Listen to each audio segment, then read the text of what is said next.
So it's been wonderful to be here. Are going to share with us a discussion, dialogue about intergenerational issues that are reflective in the work of the Youth Fellows Network, and also reflective of the inclusive democratic movements around the world. So with that, I'm going to give it to Urban, and thank you so much for being here and staying through lunch where you digest your beautiful food here too. Thank you.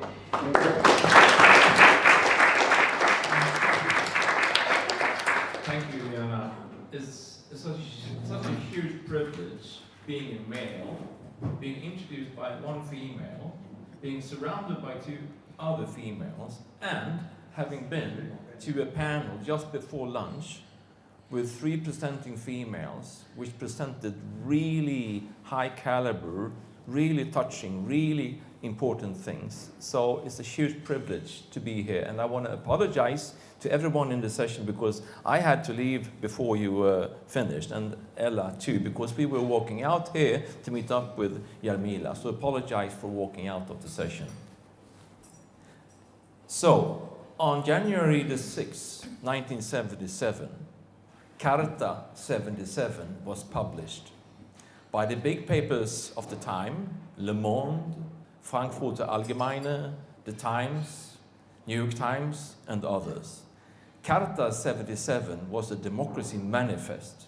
It was undersigned by 242 people from the then Czechoslovakia, and Jarmila was one of them.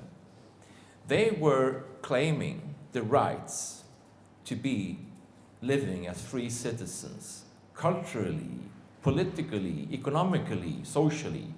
And they were claiming that the Czechoslovakia, as many other countries of the world, had undersigned the Universal Declaration of Human Rights from 1948 and the Helsinki Final Act of 1975.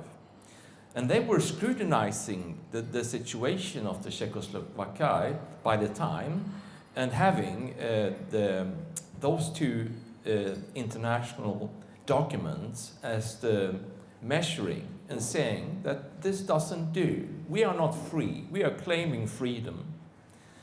I was 11 years old at that time, and it was such a strong, I think Charta 77 was the awakening of myself as a young kid, and has ever since been representing the very finest thing of being a human, the claim of being free, the claim of dignity. And you know, what they did, what you did together with your other friends, and by the way, you were saying that you were from different walks of life, different professional backgrounds, different ideologies, much difference, but you had one thing in common, and that was to claim dignity and freedom. There were forerunners to you. I mean, the first Charta that the world saw was in 1215 in England, Magna Carta, which was saying there are no king or queen or emperor or whatever that could claim on the grounds of being appointed by God to rule without any laws. There must be bounds to power. That is the thing about Charta. That was the thing that the Jarmila and her friends were claiming. A few years later, in 2008, a group of really daring, courageous Chinese activists did the same thing, Charta 08. The same thing, measuring what China and the Chinese government didn't allow Chinese to do, and referring to the Universal Declaration of Human Rights and the Helsinki Final Act. Some of them are not any longer because they have been brutalizedly killed or detained. So, in last year, in 2025, the IYTT Youth Fellows, and Ella is one of them, followed this proud history of Jarmila and the Chinese human rights activists and crafted Charta 25. Doing the same thing, reminding the world that we have the Declaration of Human Rights and the Helsinki Act, And saying to the world, because Charta 25 is speaking of the entire world, this does not do. We need change to live up to the declarations. In this case, Charta 25 was undersigned by 81 IYTT Youth Fellows from all world regions and more than 30 countries. And it's open for signatoring for whoever, so to this day we have another almost 100 signatories from all over the world, and it's still open for signing. So this is the background for you who haven't kind of remembered what Charta is about, or haven't taken an interest about what the Charta is. So here today is, I'm not the main person. Jarmila and Ella are the main persons because they are Chartists. They are representing 2 generations of human rights advocacy by daringly undersigning a Charta and trying the best they can to make this Charta come true. So Jarmila, besides being one of the signatories, you have been an activist all through your life. You were one of the founders of the Prague Mothers, and you have also been a teacher, teaching English in Czechoslovakia and the Czech Republic. So you're extremely welcome. And Ella, who is an IYTT Youth Fellow since 2023, and you are currently studying for a degree, master's degree in cultural organization in Lüneburg, which is in the far north of Germany. So, welcome. Thank you for being here. And so I want to start with you, Jarmila. Why did you sign Charta 77?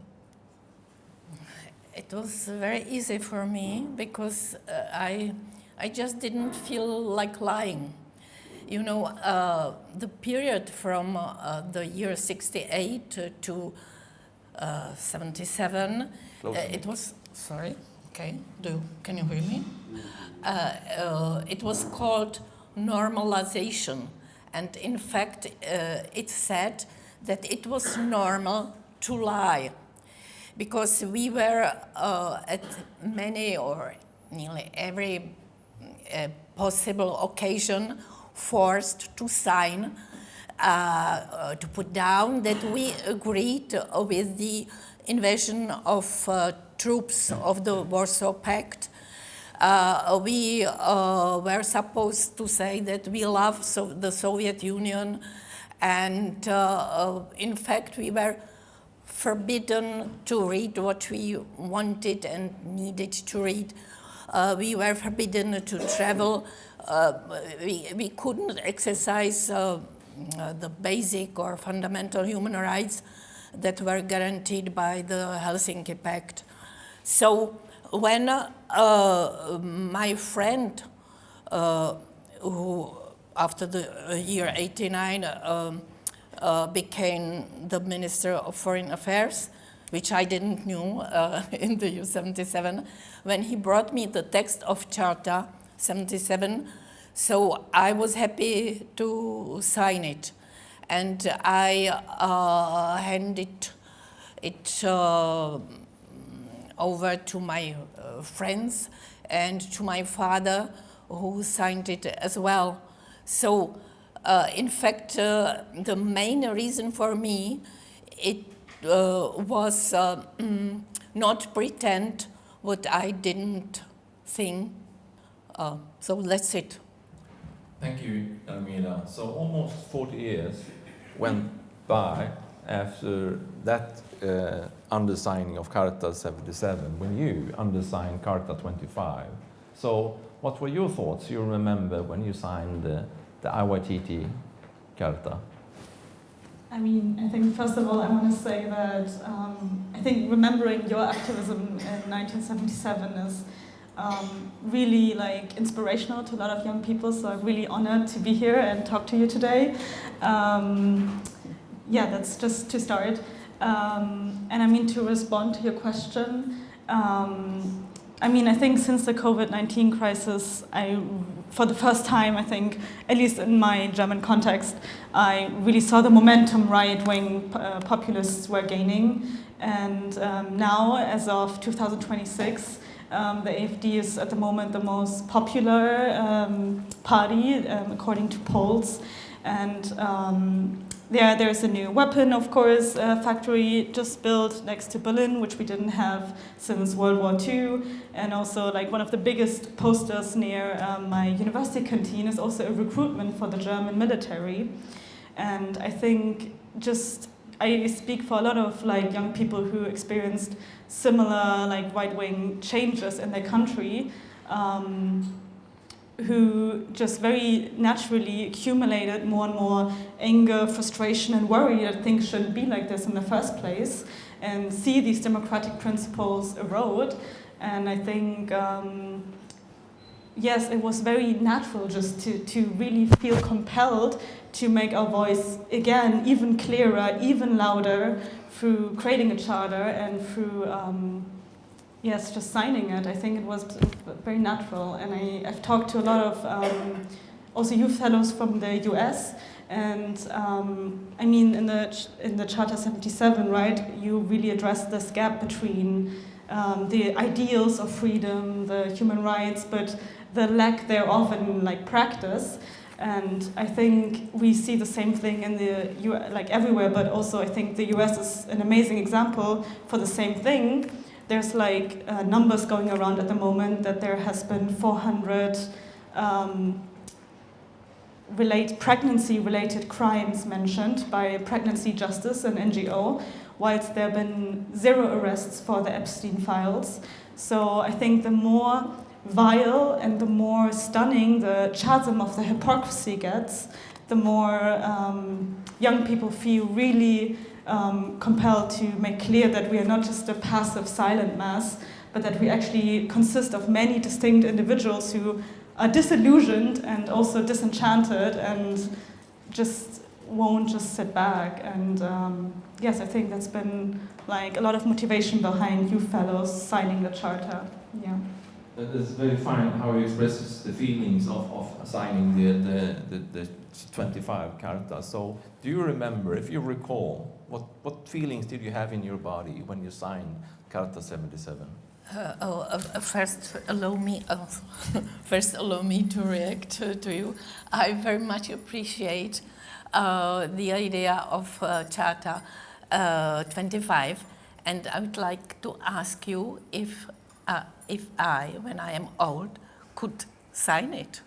It's open to sign for whoever. Okay, very good. So I will certainly sign it. Okay, so you asked me how I was feeling. I was feeling free, which was the most important for us who signed it. And in fact, we really exercised all human rights we were spoken about.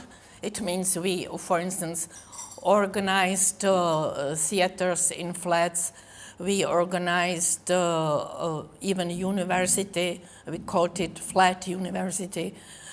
And of course, very often when we organize such things, and concerts, of course, and parties, and we were very often not imprisoned, but we were taken into custody, or the police took us to their rooms and held us for 24 or 48 hours. And I think that my life completely changed when I signed Charta 77, because I met many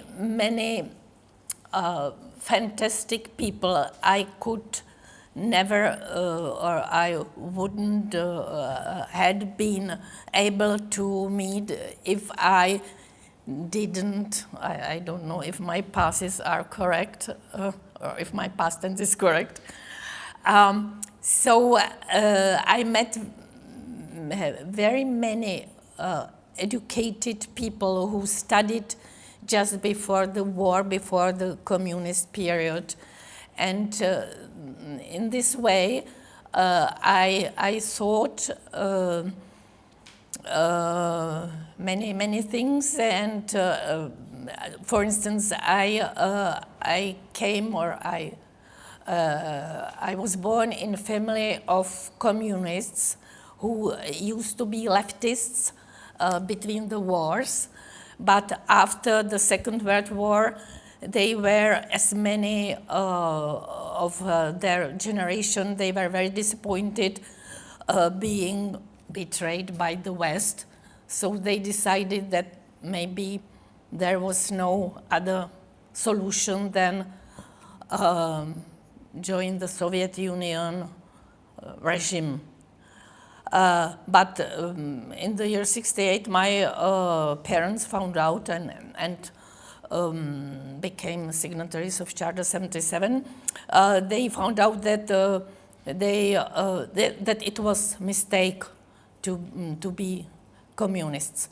So back to the question, to your question. I think that I felt very happy to live a very colorful and interesting life, and having friends that I could really rely on.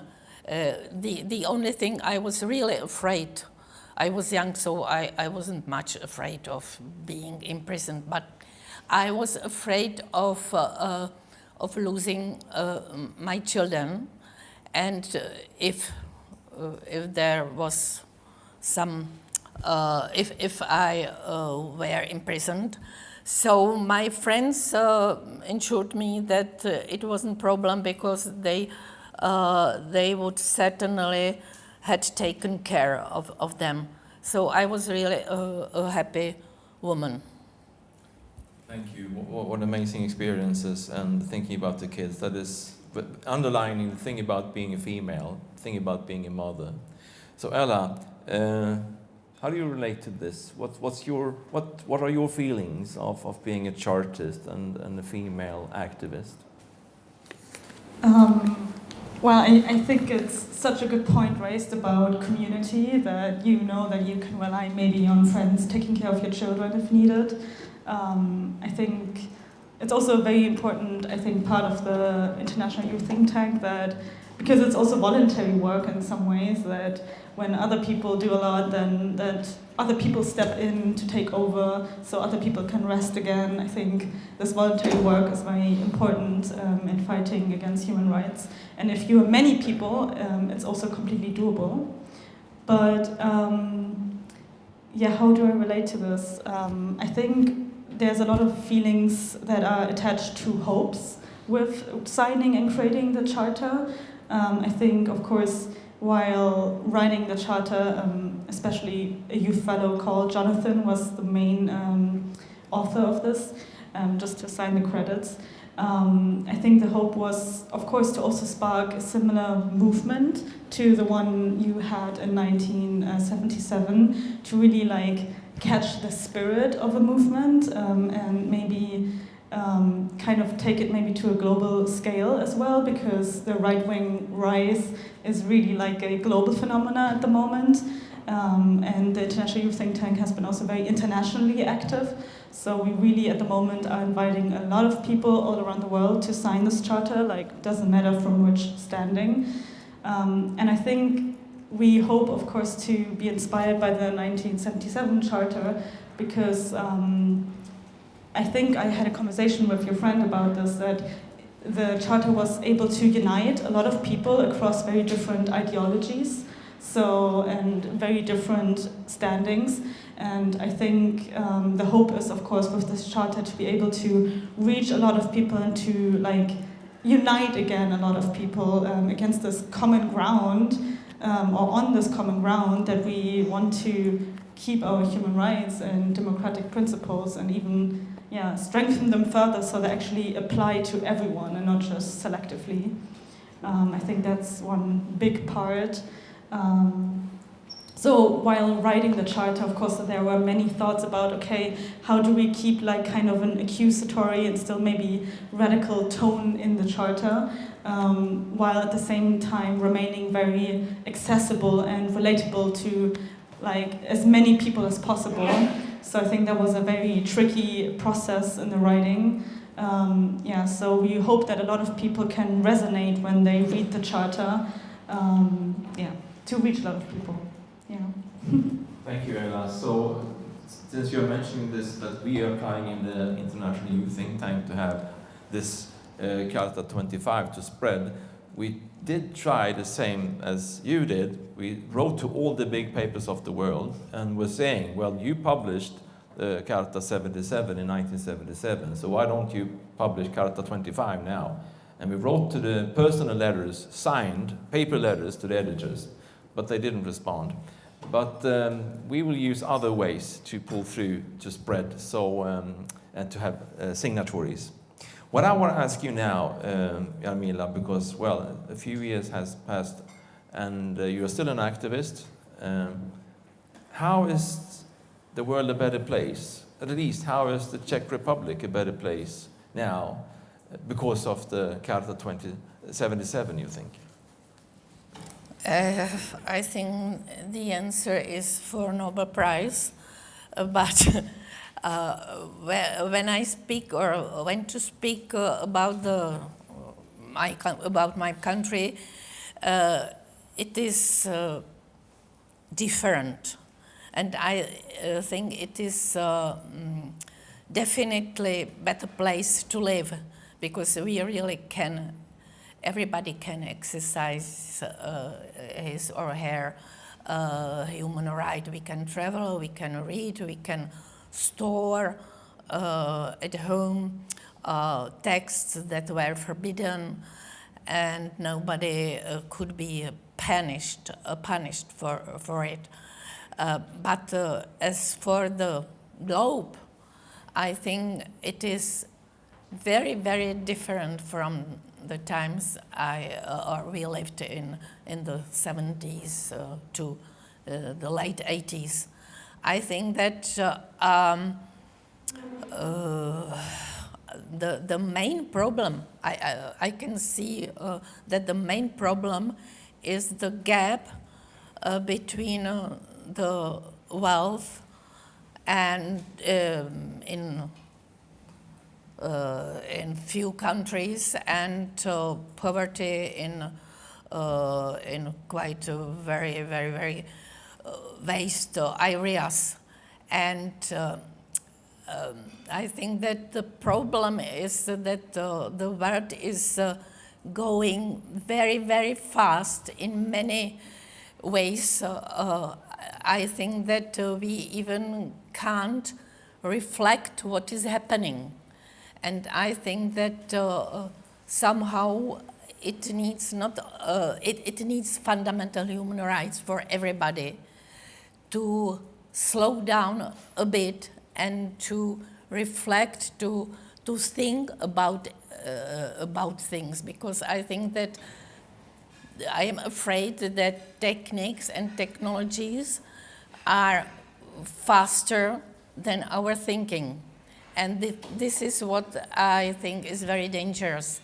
But to do with it, and I think that the populism is in fact the result of such development based on the wealth and increasing power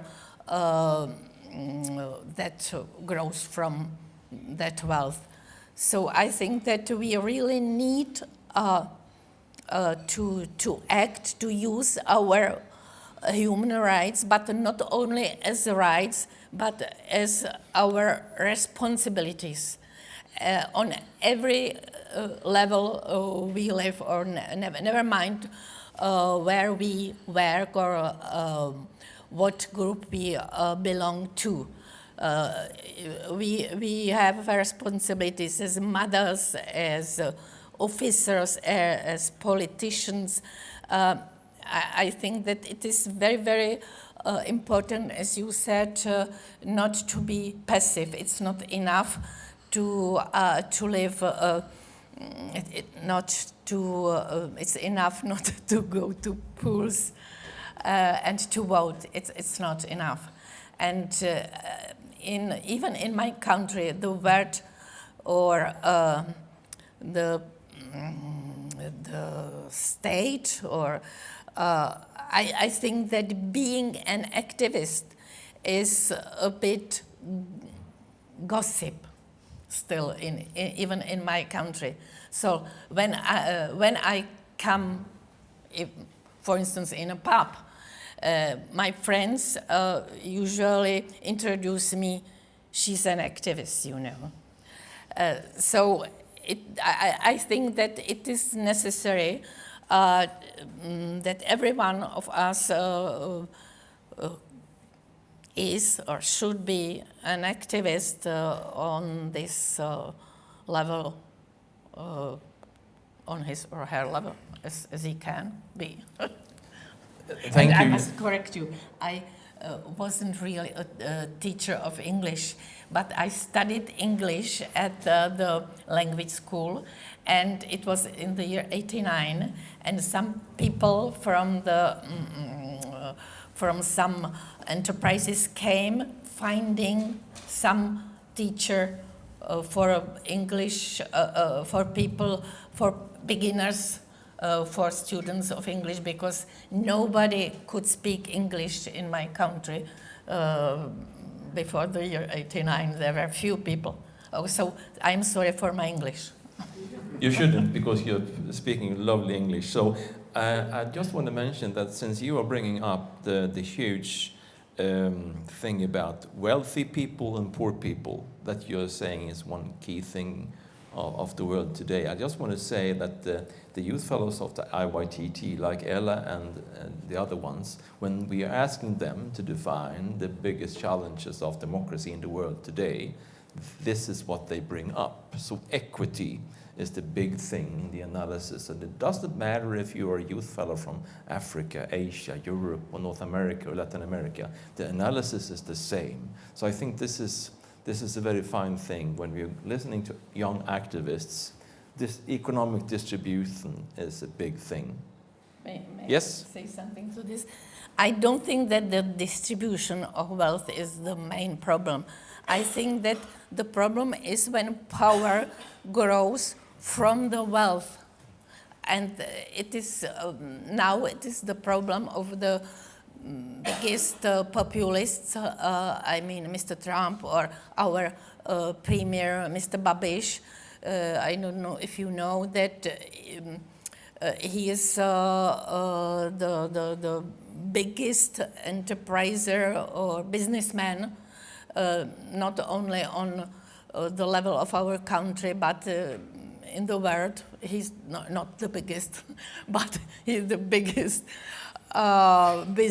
businessman in my country, and he has many, many enterprises and chains all over the world.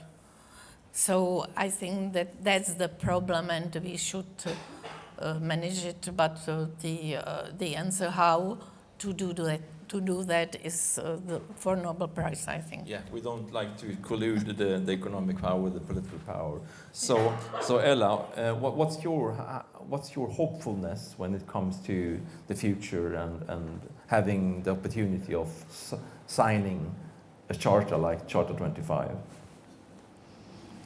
I mean, I was referring to that a bit earlier, and I also want to say I also hope that everybody can experience the self-efficacy that can come from activism, that, you know, it's not just gossip that, oh, someone is activist, like, that everybody experiences their own activism, right? Hopes. I think what I really liked about the Charter 77, that it was, in a sense, an act of disobedience and I know this is already like a very old example, but I think Greta Thunberg's speech at the 2019 climate summit in New York was also so successful because I think she didn't behave in line with the role expectations as a youth speaker. Don't think people expected this accusatory tone towards world leaders. And I think the hope is also to, channel also again this while at the same time have collaboration with a lot of older generations, at the same time also get in touch again with the spirit of disobedience, because I do think for some reason that has actually been super effective. I mean, the new climate activism wave that Greta Thunberg kind of kicked off, I think shows as a case in point that actually it's really important to just take a stance and a different stance and call out people. I think we had this before in the discussions. People were calling it as naming and shaming it, or shaming policies, and I think that's actually pretty powerful. But I mean, there's many hopes. So time is running out, and I want you just to, since you're activists from two different generations and still very active activists, how could you support one another? So Jarmila, how could you support Ella in her activism? And Ella, how could you support Jarmila in her activism? In a few words. I think that that discussions are very, very important. So if we have some chance to discuss problems together, it is very fine. And I'd like to remind of the community I lived in the frame of Charta 77, because this community allow us, or there was an opportunity to discuss, because we were no jobs, we were forbidden, in fact, to have real jobs. So we only go to work, and I stayed at home with the children. So we had a lot of time for discussion. And it is so important, I think, that it built my personality, in fact. So communication, discussion, and signing Charter 25. Wonderful. I think, just being in, having these opportunities to talk is, information exchange is super valuable. I think there's so much we can learn from older dissidents. I was going to say, and I think that intergenerational collaboration can be really, really powerful. I think in the 1989 Prague Spring, I mean, it was also a lot of students, right? But together with the older dissidents from the Charta in 1977, who then were already much older, but it was them together, right, who achieved this kind of peaceful transition. And I think we could, there's a lot of potential in achieving similar things when, forces join across generations and find these, older activists and dissidents with our new ideas nowadays. And I think there is, a quote from, I think, a very good Guardian article that says that world leaders and elitists, I think they do stay awake at night by thinking of the prospect of a civilizational wake-up call of really serious internationally coordinated government efforts to actually rule and regulate their projects and their economics endeavors. And I think we should also remember that these people are vulnerable, especially if we join forces, I think. Thank you both, Jarmila and Ella. This has been one of the proudest moments of my life, having the privilege of having a conversation with you. Thank you.